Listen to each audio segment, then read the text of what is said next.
ধুর, এত হিসাব কি একলা করা যায়? এই হিসাব করার লিগা আমার আরেকজন লোক রাখতে হইব। আরে প্রান্ত ভাই, এত অস্থির কেন? কিসের এত হিসেব নিকেশ? আরে ভাই কোয়েন না, মাল কিনলে হিসাব, বেচলে হিসাব, কাস্টমার হিসাব, নানান হিসাব, সব হিসাব একসাথে ভাই। এত হিসাব একলা করা যায় না। আরে ভাই, এই 2025 সালে এসে হিসেব নিকেশ করার জন্য এত অস্থির হওয়া লাগে? আরে ভাই, হাসি পাইতেছে ভাই আপনার কথা শুনে। আমার দোকানের এই হিসেব নিকেশের কোনো ঝামেলাই নাই, একবারে এক ক্লিকে আমি হিসেব নিকেশ করি। এক ক্লিক হিসাব, এটা আবার কেমনে সম্ভব? হ ভাই, আপনার কাছে যে ল্যাপটপ আছে, মোবাইল আছে, আপনি দোকান হিসাব করবেন একবারে ডিজিটাল নিয়মে। মাল কিনবেন, এখানে উঠাইবেন, বেচবেন, এখানে উঠাইবেন, এক ক্লিকের ব্যাপার মাত্র। আপনার এটা নিয়ে কোনো টেনশনই করা লাগবে না।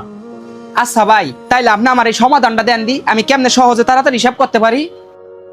আরে ভাই, আপনার সমাধান তো একবারে পানির মতো সহজ। এই ঝামেলায় আমিও ছিলাম ভাই, দোকানের হিসাব নিকাশ নিয়ে অনেক প্যারায় আছিলাম। আমি হচ্ছে J4 টেমপ্লেট থেকে একটা গুগল শিট বানাই নিয়ে আসছি। ওরা আমার চাহিদা মতো একটা শিট বানাই দিছে। আমি এখন সব হিসাব নিকাশ ওই শিটের ভিতরেই করি, আমার আর কোনো ঝামেলা নাই। আপনি এক কাজ করেন, এখনই J4 টেমপ্লেটের সাথে যোগাযোগ করেন, আপনার একবারে সমাধান দিয়ে দিবে ওরা। ঠিক আছে ভাই, আমি এখনই তাদের সাথে যোগাযোগ করতেছি। আর আমার ব্যবসার হিসাব নিকাশ সব এক ক্লিকেই করব।